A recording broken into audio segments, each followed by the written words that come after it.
Hello students, कैसे हैं आप सब। आज से आप लोगों का वार्षिक मूल्यांकन प्रारंभ हो चुका है, जिसमें आज पहला दिन वर्ग 3 से लेकर के वर्ग 8 तक के बच्चों का गणित का परीक्षा लिया जा चुका है। आज की इस वीडियो में हम वर्ग 3 के गणित विषय के सभी प्रश्नों एवं उनके उत्तर को देखेंगे। आज की इस वीडियो से आप लोग खुद का मूल्यांकन कर पाएंगे कि कितने प्रश्नों का सही से जवाब दिए हैं। तो आइए वीडियो को शुरू करते हैं।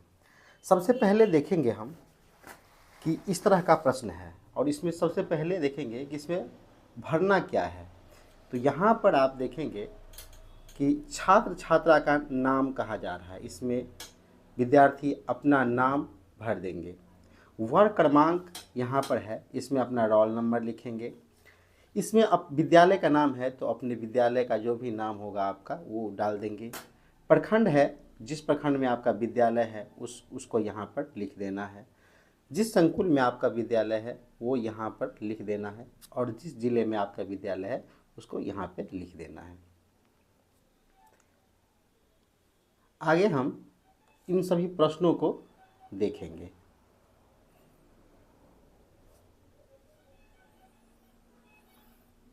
सबसे पहला जो प्रश्न है वो है कि कोष्ठक में दिए गए शब्दों में से सही शब्द चुनकर रिक्त स्थानों की पूर्ति कीजिए। यानी कि ये जो खाली वाला जगह है इसमें इन दोनों में से किसी एक को चुन के डालना है। कह रहा है कि 148 जो है 150 से बड़ा है या छोटा, तो जिधर जो बड़ा रहता है उधर दो मुंह किया जाता है। इसको यहाँ पर ऐसे कर देंगे, इसका मतलब ये सही हो जाएगा। अगला है 946, ये कौन सा लिखा हुआ है? 946 9 4 6 हो जाएगा।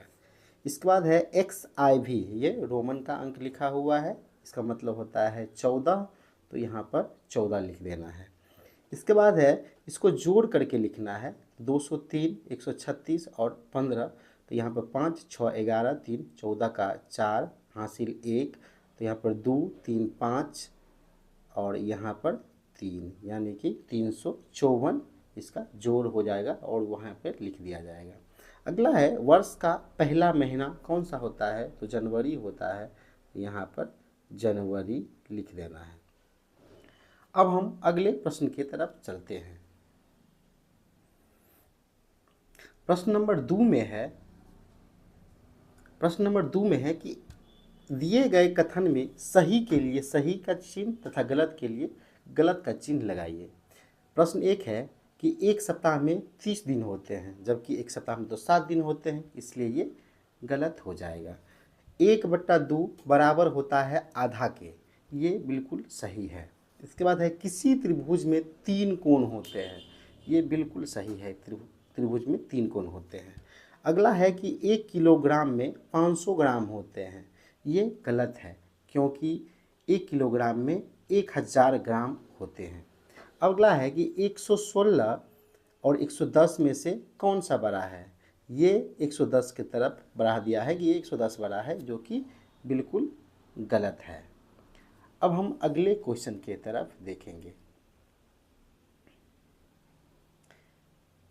अगला क्वेश्चन है जिसमें कह रहा है कि स्तंभ अ का मिलान स्तंभ ब से कीजिए। इसमें है स्तंभ अ में दिया हुआ है कि ऐसी आकृति जिसमें त्रिकोण एवं गोलाकार दोनों आकृति हो, तो वो शंकु का आकार होता है, इसको इससे मिला देना है। इस बात कह रहा है 6 सैकड़ा 7 दहाई 3 इकाई किसके बराबर होता है? तो 6 7 3 यानी कि 673 होता है, तो इसको यहाँ से मिला देना है। इस बात कह रहा है कि 4 + 4 + 4 यानी 4 3 बार है, तो इसको इससे मिला देना है। अब ये है कह रहा है भिन्न बनाने के लिए, तो सबसे पहले हम देखेंगे कि ये कितना बॉक्स है। तो यहाँ पर 1 बॉक्स है, 2 बॉक्स है, 3 बॉक्स है, 4 बॉक्स है, तो नीचे में 4 होना चाहिए और एक रंगा हुआ है तो वो ऊपर में है, इसका मतलब ये 1/4 हो जाएगा। इसके बाद आयत कह रहा है, आयत ये है इस आकार का होता है जिसमें आमने सामने की भुजा बराबर होती है, उसको आयत कहा जाता है। अब हम नेक्स्ट क्वेश्चन की तरफ चलेंगे।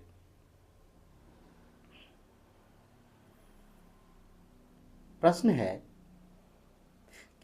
कि 4, 8, 5 से सबसे बड़ी संख्या तथा सबसे छोटी संख्या दोनों बताए। तो बड़ी संख्या लिखने के लिए सबसे बड़ी अंक जो भी होगा उसको क्या करना है, पहले लिख देना है। तो यहाँ पर 8 हो जाएगा, यहाँ पर 5 हो जाएगा, ये 4 हो जाएगा, ये बड़ी संख्या हो गया। छोटी संख्या के लिए सबसे पहले छोटा वाला लिखेंगे, यानी 4, 5 और 8, ये हो जाएगा छोटी संख्या। अगर हम अथवा वाले क्वेश्चन की बात करें तो ये कहा जा रहा है कि इनका विस्तारित रूप लिखिए, यानी कि 425 का विस्तारित रूप। तो इसको हम इस विधि से बनाएंगे, 5 गुने 1, ये हम स्थानीय मान वाला विधि से बना रहे हैं, 2 गुने 10 और 4 गुने 100।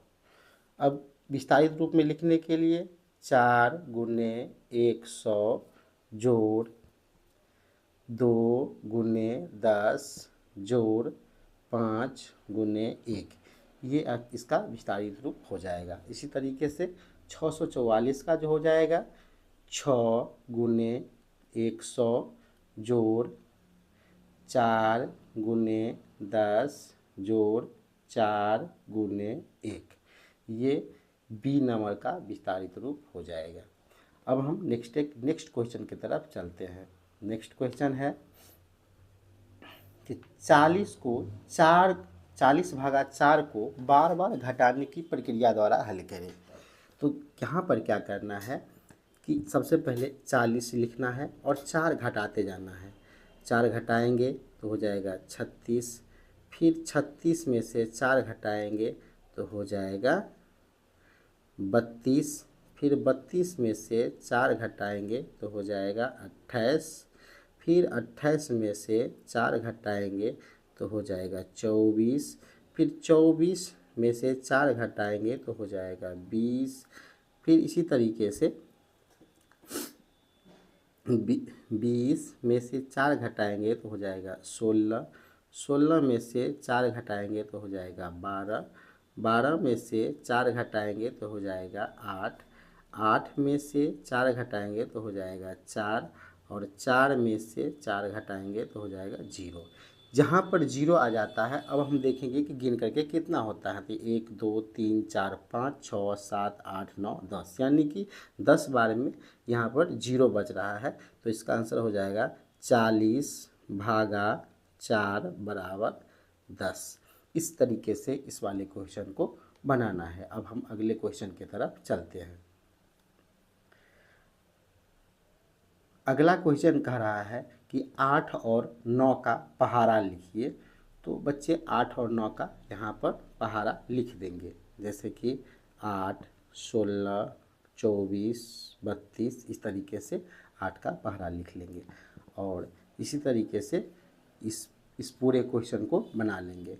तो आप लोग देख लेंगे कि आप लोग अपने हिसाब से कि क्या क्या बना के आए हैं, आप लोग कितना सही बना के आए हैं। आज की वीडियो में बस इतना ही। इसके बाद हम 4, वर्ग 5, वर्ग 6, वर्ग 7, वर्ग 8 इन सभी क्लास के गणित के क्वेश्चन को बारी बारी से हम देखेंगे। वीडियो को अंत तक देखने के लिए आपका धन्यवाद। आपका दिन शुभ हो।